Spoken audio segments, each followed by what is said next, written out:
Recently, I was traveling through Nashville, and I noticed something. Man, there's a lot of exits and turnoffs that happen real fast. Like really fast. Like 1.2 miles, you got to cross 4 lanes of traffic, and then you got to do that back a couple times, and we did it at nighttime. And as I've gotten older, my eyes are worse, and so like all the car lights are like a stigmatism on my eyes, and they're like really shiny, and like I can see like these lights around them, and it's kind of hard to drive, and everybody's going 90 miles an hour. But I noticed something on the way back. We went through Nashville in the daytime. You can see everything. You go right past the city, right? You get close to the city, but you don't go in the city. You drive close enough to see the action, but not have to be in the action, but you can make a real quick choice and take an exit and get right into the action real fast if you want to, right? The point. Most people prefer God like this. Close by, close enough to look respectable, far enough away to not be bothered by it, not enough that I have to submit and be obedient or change something or die to something.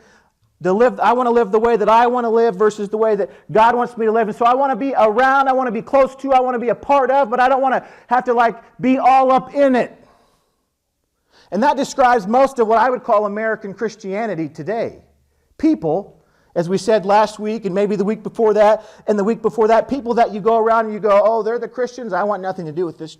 With the church, the big capital C church, the church in North America, the Christians who are blessed and thankful for God when things seem to be going their way, but the moment they have hardship, they turn away from God, they blasphemous God, they resort back to their old problems. The first time they have a marriage problem, they're going to get divorced. The first time they have a financial problem, it's woe is me, I have all these problems in my life, and then all of a sudden everybody who's watching this lost world, who's looking at you saying, I thought you were on fire, Christian.